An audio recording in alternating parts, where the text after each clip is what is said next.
dan mubarakatuh kama yuhibbu rabbuna wa yarda.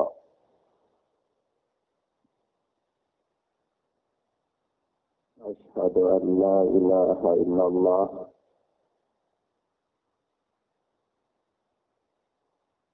wahdahu la syarika lah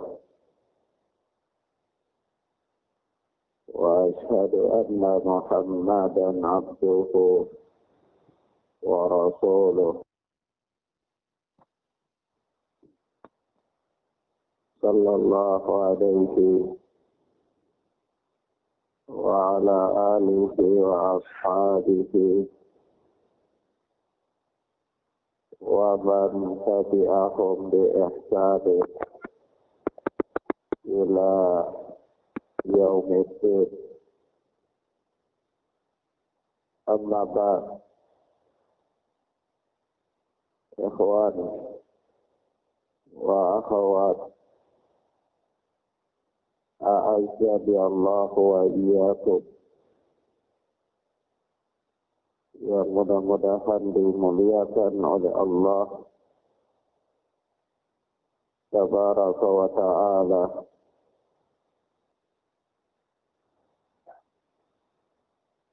Kita lanjutkan pelajaran kita dengan kitab Bulughul Maram.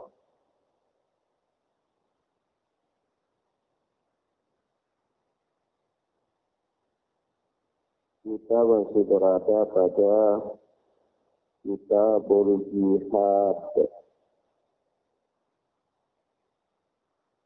Kita sampai pada hadis yang ke-1302.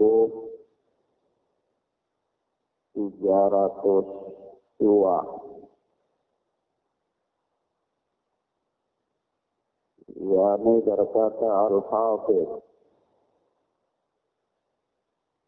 Ibnu Hajar Asqalani rahimana wa rahimahullah,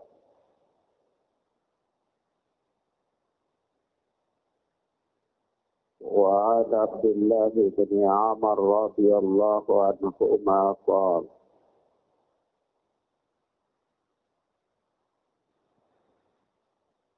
dan dari Abdullah bin Amr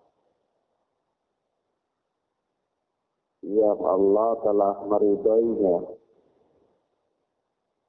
ia berkata, Ja'a rajulun ila Nabi sallallahu alaihi wasallam. Suatu ketika datang seorang lelaki kepada Nabi sallallahu alaihi wasallam.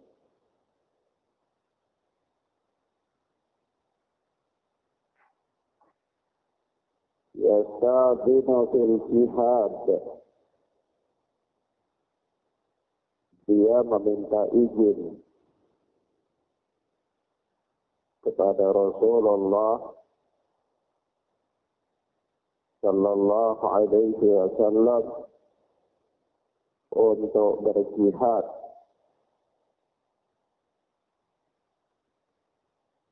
Maqal,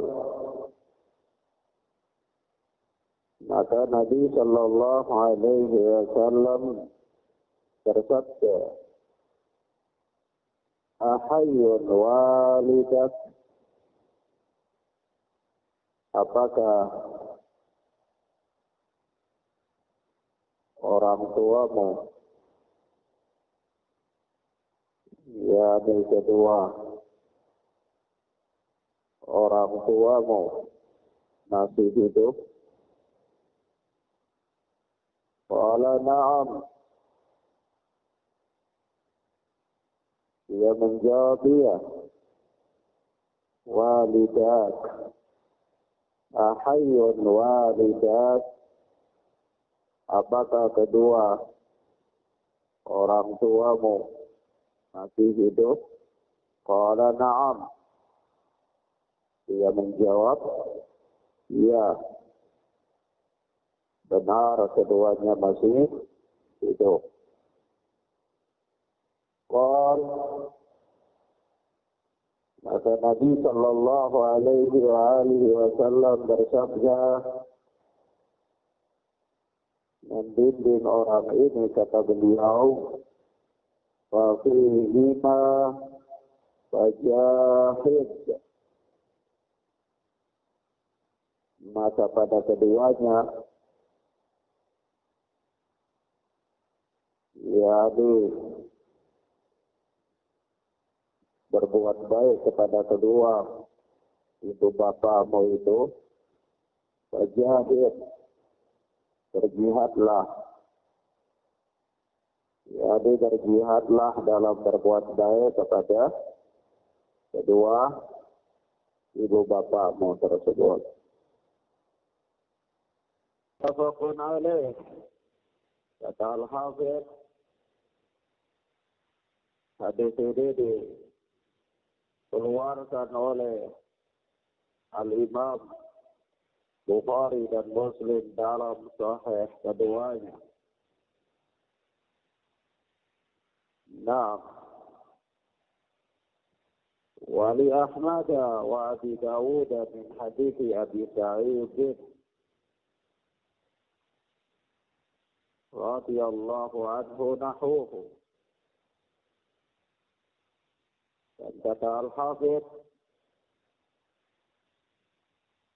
bagi Imam Ahmad, yakni dalam riwayat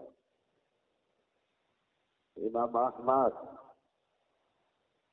dan Abu Dawud rahimana wa rahimahumullah,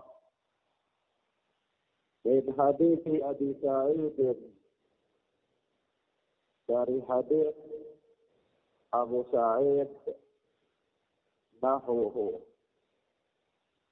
jadi hadis seperti ini juga, yaitu datang seorang laki-laki minta izin kepada Nabi sallallahu alaihi wasallam untuk ikut berjihad.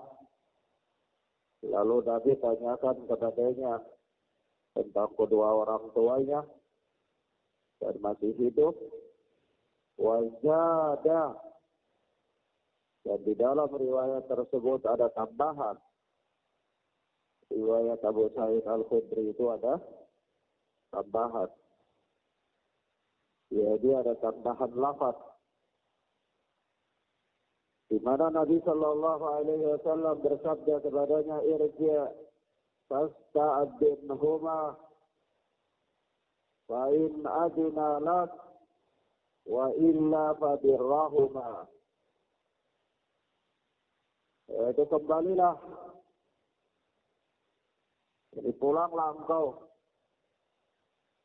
fasta'dinhuma, maka mintalah izin kepada keduanya,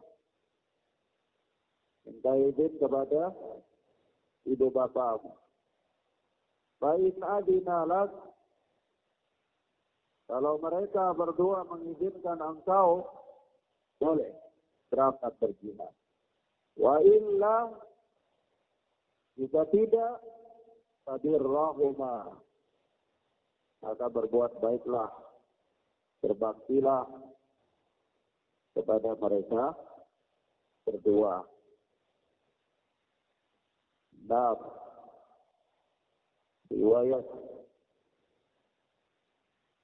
Imam Ahmad dan Imam Abu Dawud ini adalah riwayat yang sahih. Maka ikhwan wa akhwat, barakallahu fiikum, di dalam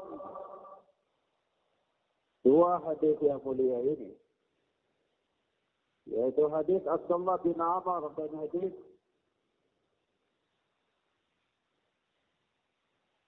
Abdullah bin Umar, jadi Ibnu Umar, dan hadis Abu Sa'id Al-Khudri, ada beberapa pelajaran.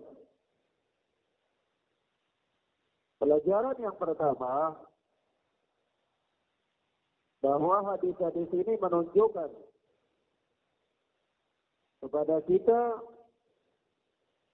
tentang berbuat baik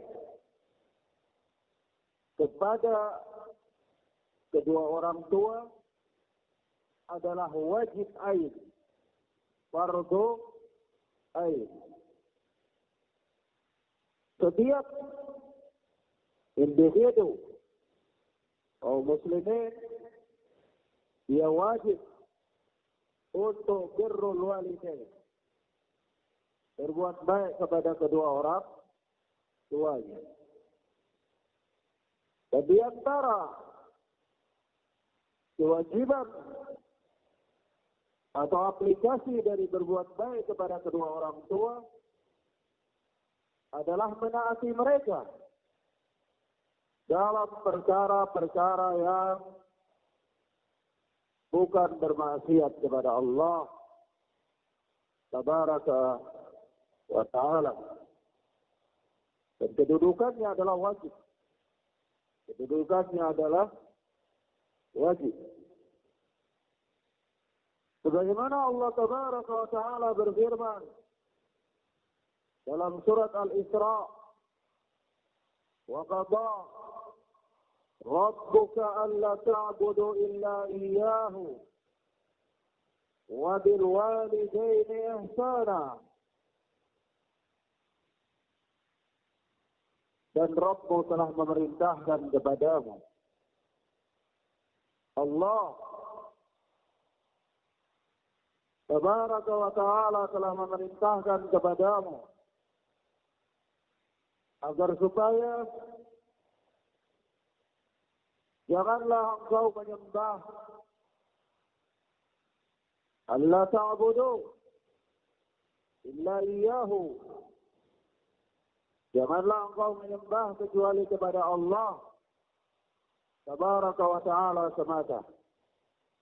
Wa bil walidaini ihsana, dan berbuat baiklah kepada kedua orang tuamu. Berbakti kepada ibu bapakmu. Jadi perintah yang asal di dalam perintah itu menunjukkan kepada kewajibannya. Begitu pula Allah Tabaraka wa Ta'ala berfirman dalam surat Luqman ayat 14 dan 15. Allah Azza wa Jalla berfirman, wa wassayna al-insana biwalidayhi حملته أمه وهنا على وهن وفصاله في عامين أن اشكر لي ولوالديك إلي المصير. Dan kami perintahkan kepada manusia agar mereka berbakti kepada kedua orang tuanya. Hamalathu ummuhu wahnan ala wahnin, dan sungguh ibunya telah mengandungnya dalam keadaan lemah yang bertambah lemah. Wa fisaluhu fi amain, dan kemudian telah menyapihnya, menyusuinya selama 2 tahun atau dalam 2 tahun. Adishkurni wali walidayka ilayyal masir, maka bersyukurlah kepadaku dan kepada kedua orang tuamu. Ilayyal masir, dan hanya kepada pula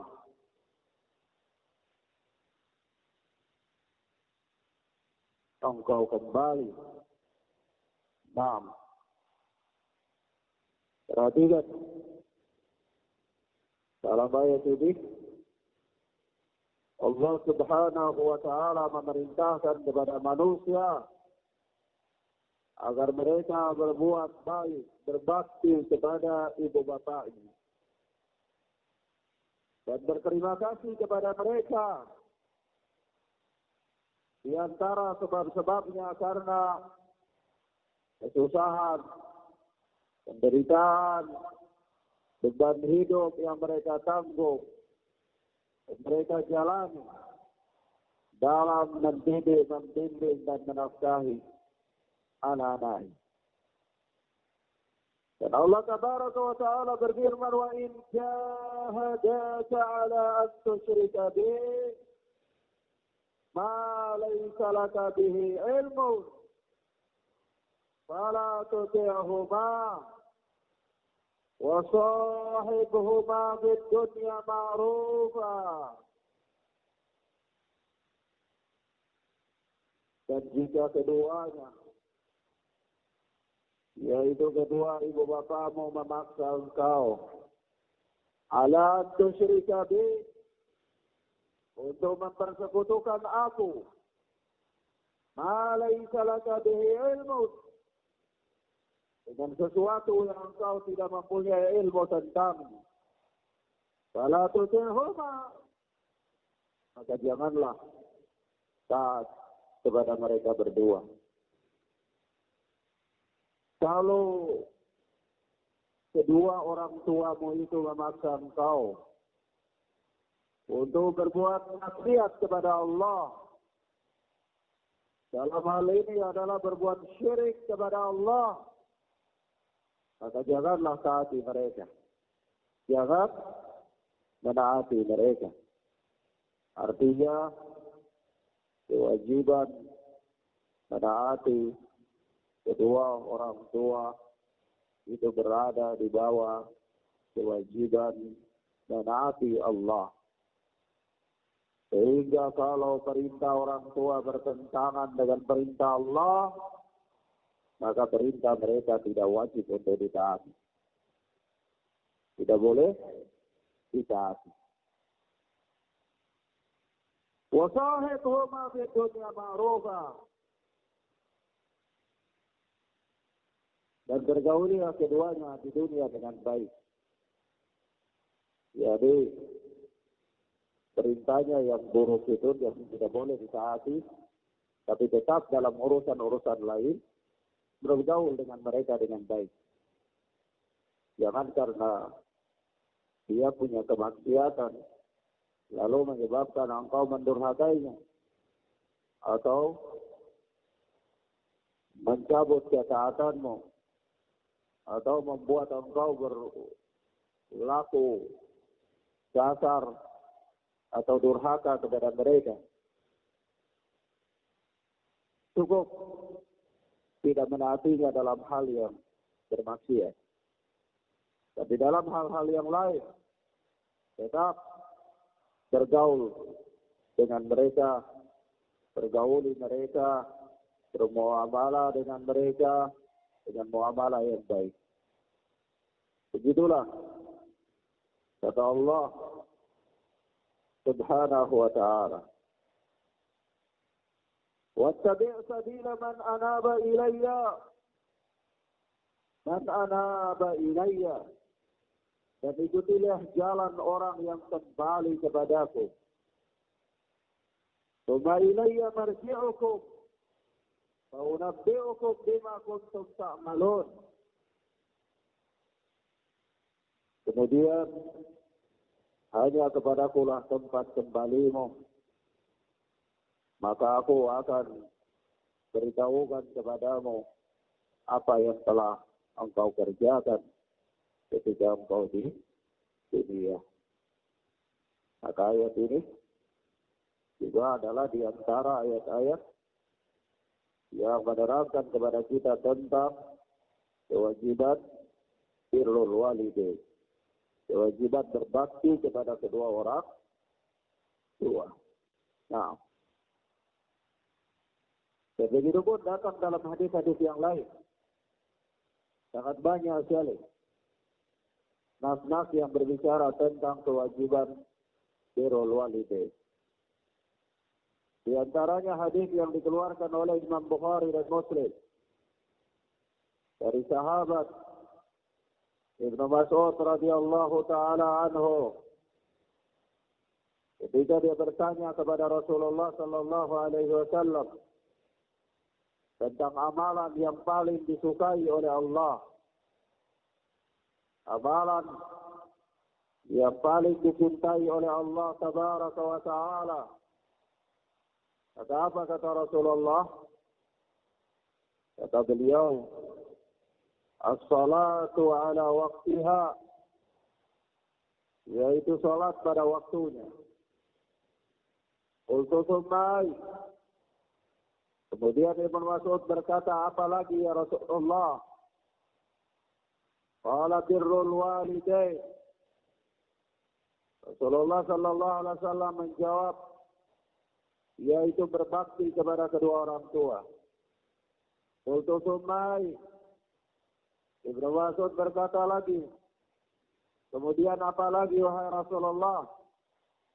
Qal al-jihadu fi sabilillah. Maka Rasulullah sallallahu alaihi wasallam menjawab, jihad fi sabilillah. Begitu juga dalam hadis lain, hadis yang sahih dari sahabat Abu Hurairah radhiyallahu taala anhu, Rasulullah bersabda, rahimallahu man adraka walidayhi indal kibar aw ahadahuma aw kilahuma falam yadkhulil jannah.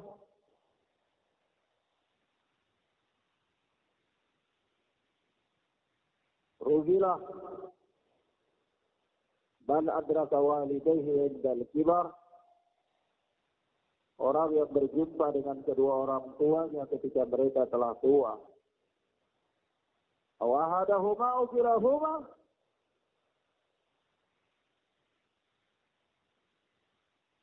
keduanya atau salah satunya. Falam yudkhilul jannah, namun orang tuanya itu tidak memasukkan dia ke dalam surga, yakni menjadi sebab dia masuk surga. Atau falam yadkhulul jannah, maka dia tidak masuk surga. Yakni rugilah orang yang berkesempatan hidup bertemu dengan orang tuanya di masa tua, masa yang dia bisa meraih surga melalui mereka, tapi dia tidak memanfaatkannya karena buruknya perangainya, sehingga dia tidak bisa bergaul dengan mereka dengan cara yang baik, tidak bisa mencari celah untuk mengambil hati mereka, mendakwahi mereka, dan seterusnya. Maka rugilah orang ini, karena dia tidak memanfaatkan kesempatannya, tidak memanfaatkan peluang untuk mendapatkan surga dengan berbakti kepada mereka. Jadi ini semua nas-nas yang menunjukkan kepada kita tentang kewajiban berbakti kepada kedua orang tua. Yang kedua, faedah yang kedua, dalam kondisi jihad adalah amalan yang tertinggi atau amalan yang paling tinggi nilainya. Namun, ketika jihad itu masih berada dalam konteks fardu kifayah, maka tentu dia berada di bawah kewajiban birrul walidain, kewajiban berbakti kepada kedua orang tua. Jadi karena memang dia dalam konteks masih bersifat fardu kifayah. Sementara menaati kedua orang tua adalah fardu ain. Tentunya fardu kifayah tidak bisa mengalahkan fardu ain. Nah, berbeda halnya kalau jihad itu juga sudah fardu ain, lain ceritanya. Nah, yang ketiga, faedah yang ketiga dari hadis yang mulia ini.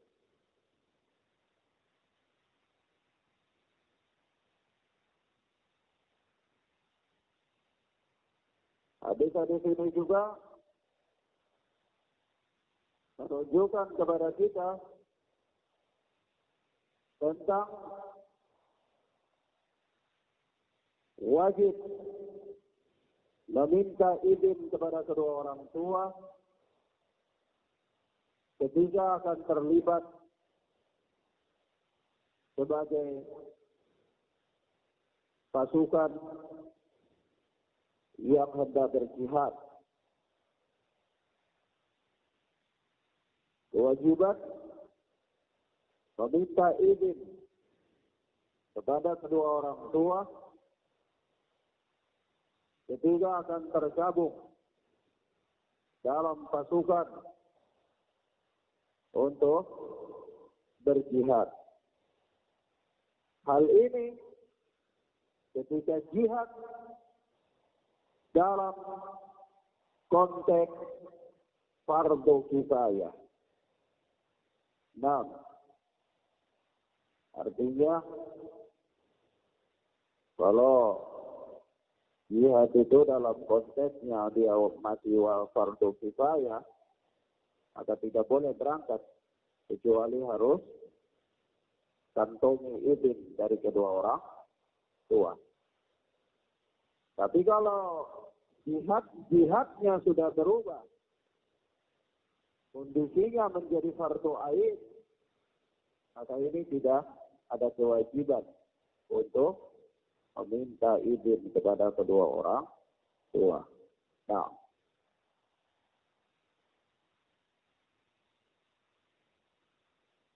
faedah yang berikutnya dari hadis yang mulia ini bahwa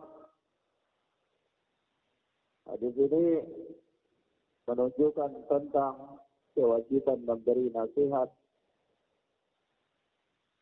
jika diminta atau diajak bermusyawarah.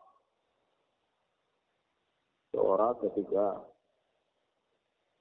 diminta atau diajak bermusyawarah dalam keadaan dia adalah seorang yang layak untuk memberikan pendapat-pendapatnya, maka dia wajib untuk memberikan arahan, bimbingan, nasihat, dan seterusnya. Wajib. Karena kapan ketika dia mampu, namun dia mengabaikan, maka dia termasuk di antara orang yang menyembunyikan ilmu. Orang yang menyembunyikan ilmu. Nah, demikian. Akhwana fiddin, azani Allahu wa iyyakum. Inilah beberapa hal yang bisa kita sampaikan pada kesempatan yang mubarakah ini. Insyaallah ta'ala pelajaran Ulumul Maram yang akan kita lanjutkan pada pertemuan berikutnya.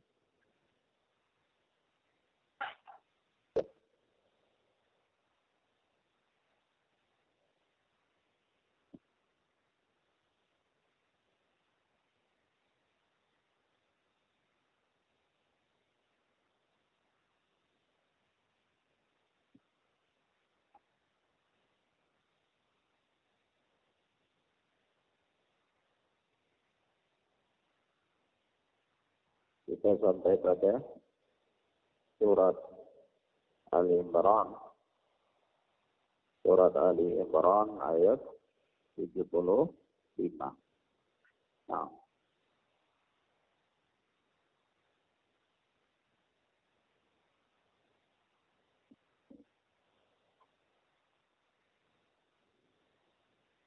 أعوذ بالله السميع العليم من الشيطان الرجيم من همزه ونفخه ونفخه ومن أهل الكتاب من إن تأمنه ومن أهل الكتاب من إن تأمنه بقنطار يؤديه إليك ومنهم من إن تأمنه بدينار لا يؤديه إليك إلا ما دمت عليه قائما ذلك بأنهم قالوا ليس علينا في الأميين سبيل ويقولون على الله الكذب وهم يعلمون بلى من أوفى بعهده واتقى فإن الله يحب المتقين إن الذين يشترون بعهد الله وأيمانهم ثمنا قليلا أولئك لا خلاق لهم في الآخرة ولا يكلمهم الله ولا ينظر إليهم يوم القيامة ولا يزكيهم ولهم عذاب أليم. Allah tabaraka wa ta'ala berfirman, wa min ahlil kitab, dan di antara ahli kitab, di antara golongan Yahudi, man inta manhu bitintari yu'addi.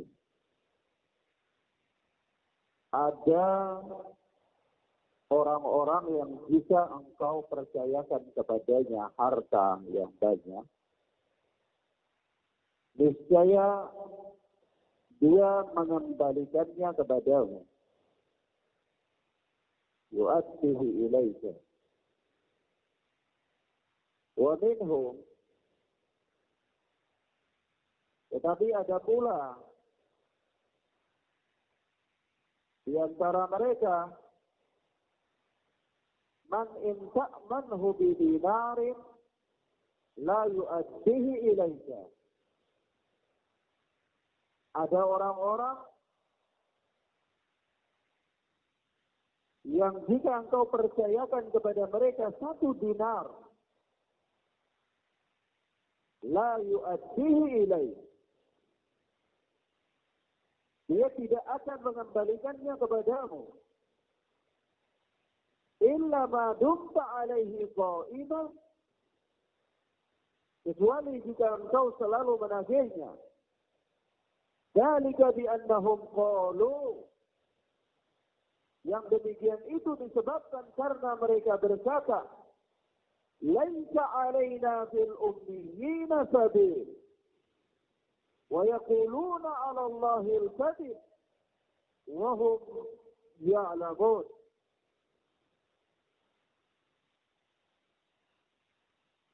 Tidak ada dosa bagi kami terhadap orang-orang yang ummi, orang-orang yang buta huruf. Ini istilahnya. Dan ini pada zaman Rasulullah cenderung orang-orang ummi ini kepada orang-orang Arab Quraisy atau orang-orang Arab yang tidak beragama dengan agama Yahudi dan beragama dengan agama Nasrani. Mereka tidak beragama dengan 2 agama tersebut. Dan mereka adalah orang-orang Arab yang tidak bisa membaca dan tidak bisa menulis. Maka mereka dinamakan ummiyin. Ummiyun. Nah, jadi orang-orang Yahudi itu mereka mengatakan, laisa alaina fil ummiyina sabil. Tidak ada dosa bagi kami terhadap orang-orang ummi. Wa yaquluna 'ala Allahil kadhiba. Dan mereka mengatakan hal yang dusta atas nama Allah. Wa hum ya'lamun. Padahal mereka mengetahui. Perhatikan. Jadi di dalam ayat yang mulia ini, Allah Tabaraka wa Ta'ala menjelaskan kepada kita tentang keadaan ahlul kitab, yakni orang-orang Yahudi. Di antara keburukan-keburukan orang-orang Yahudi, yaitu ada di antara mereka yang memang kalau dititipkan barang, mereka menjaga kepercayaan itu, mereka mengembalikannya. Nah, mereka tidak khianat. Namun ada di antara mereka yang kalau diberikan kepercayaan, bahkan dititipkan 1 dinar saja, maka dia khianat. Dia tidak mengembalikannya. Kecuali kalau dipaksa. Nah, untuk menagih, meminta. Kenapa? Mereka melakukan hal itu karena dibangun di atas keyakinan yang rusak. Keyakinan mereka yang rusak. Nah, yang menyebabkan mereka menghalalkan harta orang-orang Arab, orang-orang Ummiyu dengan cara yang batil. Pada hal ini mereka mengatakan, laisa alaina fil ummiyina sabil. Kami tidak ada dosa atas orang-orang ummi. Artinya, orang-orang ummi itu kan orang-orang yang wajar saja kalau memang dikhianati. Mereka orang-orang bodoh, orang-orang yang tidak punya ilmu dan seterusnya, tidak punya derajat, martabat. Dan ini keyakinan mereka yang batil.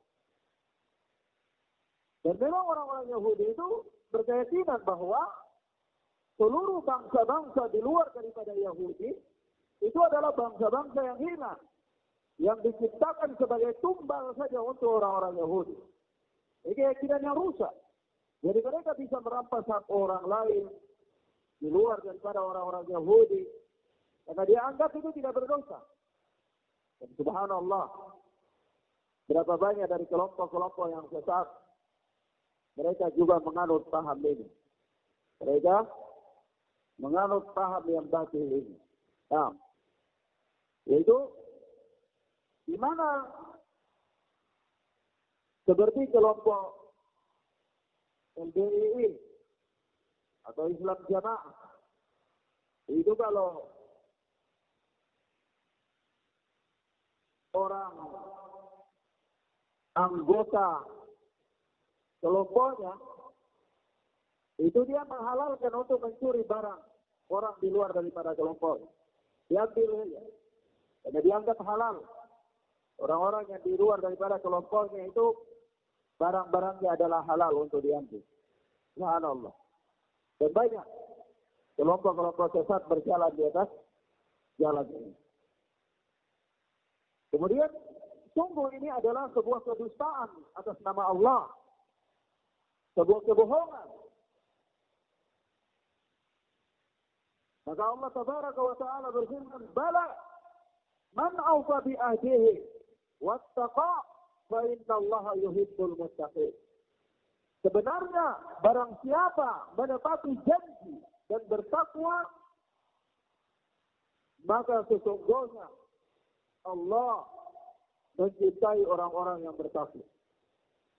Nah, jadi Allah Subhanahu wa Ta'ala menerangkan, membantah orang-orang Yahudi bahwa persoalannya tidak seperti yang dikira oleh mereka yang berdusta itu.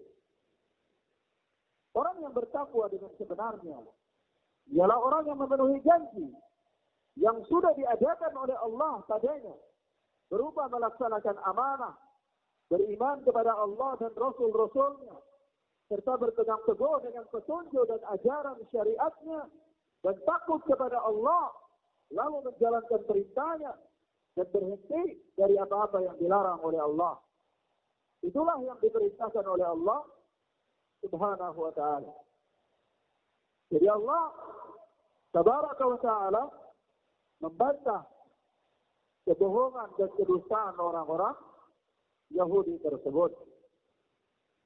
Lalu Allah Tabaraka wa ta'ala berfirman, innal ladzina yashtaruna bi ahdillahi wa aymanihim thamanan qalila ulaika la khalaqa lahum fil akhirati wa la yukallimuhum Allah wa la yanzuru ilaihim yawmal qiyamah wa la yuzakkihim wa lahum adzabun alim. Sesungguhnya orang-orang yang memperjualbelikan janji Allah dan sumpah-sumpah mereka dengan harga yang murah, mereka itu tidak memperoleh bagian pahala di hari akhirat. Allah tidak akan yukallimuhum Allah.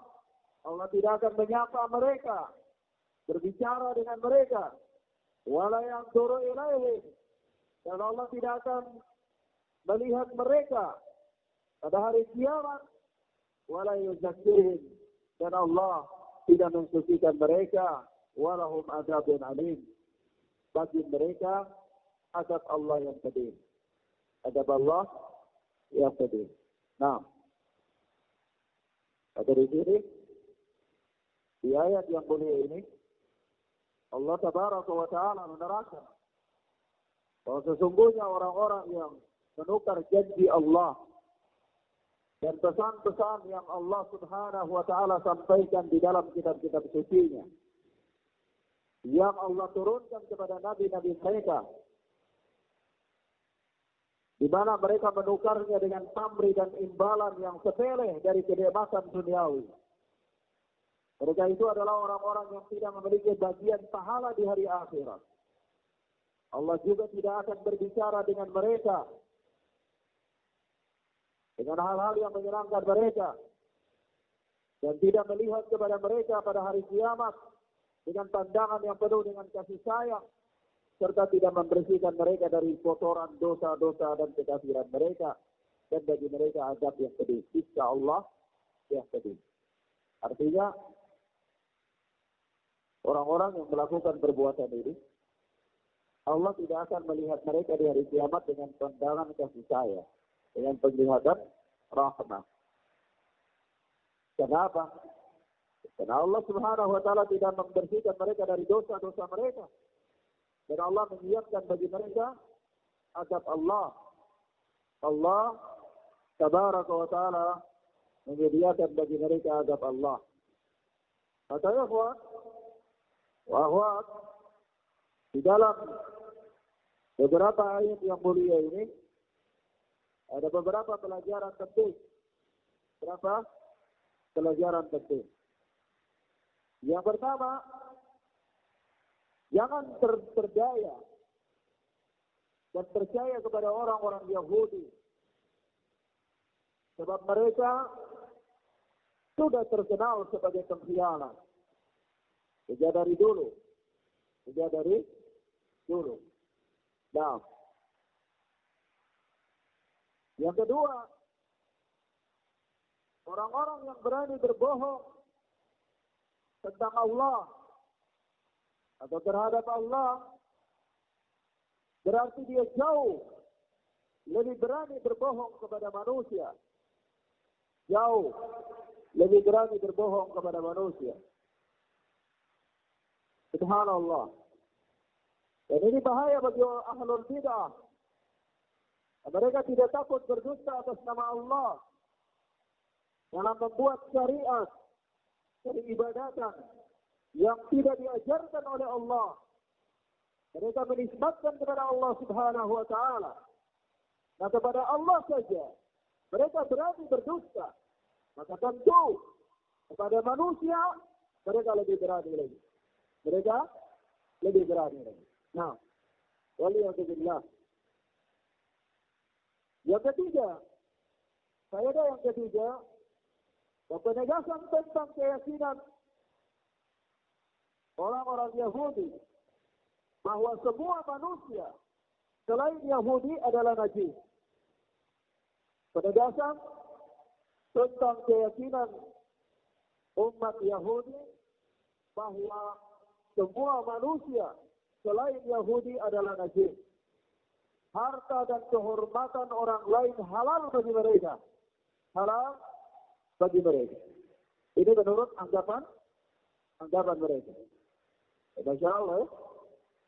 Bagaimana sudah kita katakan tadi bahwa ada di antara umat ini kelompok-kelompok sempalan, firqah-firqah yang sesat.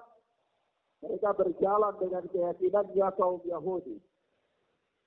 Berjalan dengan keyakinannya kaum Yahudi.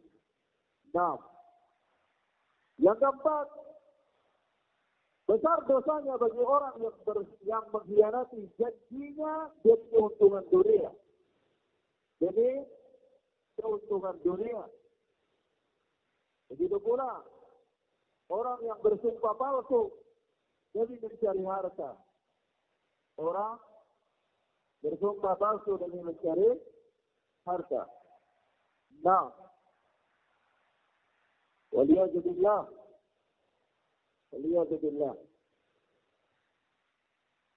Sebagaimana Rasulullah sallallahu alaihi wasallam bersabda, "Man halafa ala yaminin wa huwa fiha fajirun liyaqta'a haqqa imri'in muslimin laqiya Allah wa huwa alaihi ghadban." Hadis dari Ibnu Mas'ud radhiyallahu ta'ala, barang siapa yang bersumpah dengan suatu sumpah yang dia tahu dirinya akan berbuat dosa dengan sumpah itu,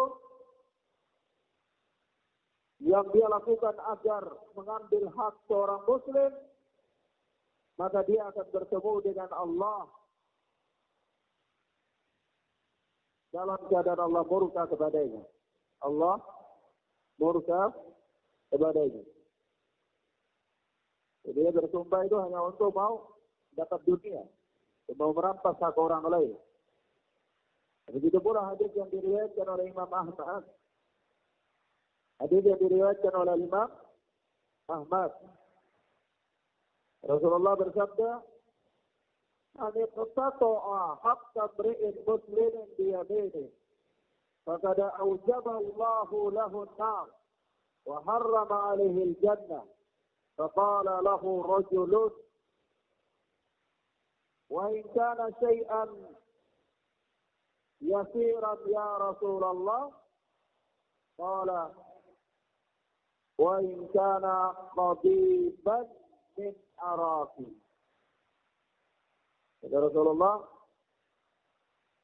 barang siapa yang mengambil hak seorang muslim dengan sumpahnya, jadi sumpah itu dia berbohong dalam sumpah hanya untuk mau mengambil hak orang lain, maka Allah benar-benar akan memasukkannya ke dalam neraka dan mengharamkan surga atasnya.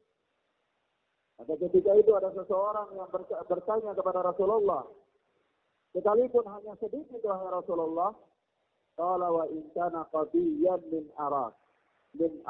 Nah, maka Rasulullah bersabda, sekalipun hanya sepotong ranting kayu arak, ini kayu tua, walaupun kecil, bukan persoalan yang diambil, tapi persoalannya dia sumpah untuk menghalalkan sesuatu yang haram, untuk mencuri atau merampas hak orang lain. Dan ini adalah termasuk di antara al-kabirah min al-kabair, dosa. Nah, wallahu a'lam bis-shawab. Demikian ikhwan wa akhwat, azza Allah wa iyyakum, beberapa hal yang bisa kita sampaikan pada kesempatan yang mubarakah ini. Ya Allah Ta'ala, kita lanjutkan pada pertemuan berikutnya bismillah. Allahumma yassir lana wa la tu'assir alaina. Allahumma barik lana fima a'tait. Allahumma barik lana fima a'tait. اللهم إنا نسألك الهدى والتقى والعفاف والغنى. اللهم إنا نسألك رزقا طيبا وعلما نافعا وعملا متقبلا. اللهم إنا نسألك الهدى والتقى والعفاف والغنى. اللهم إنا نسألك رزقا طيبا وعلما نافعا وعملا متقبلا. سبحانك اللهم وبحمدك أشهد أن لا إله إلا أنت أستغفرك وأتوب إليك. السلام عليكم ورحمة الله وبركاته.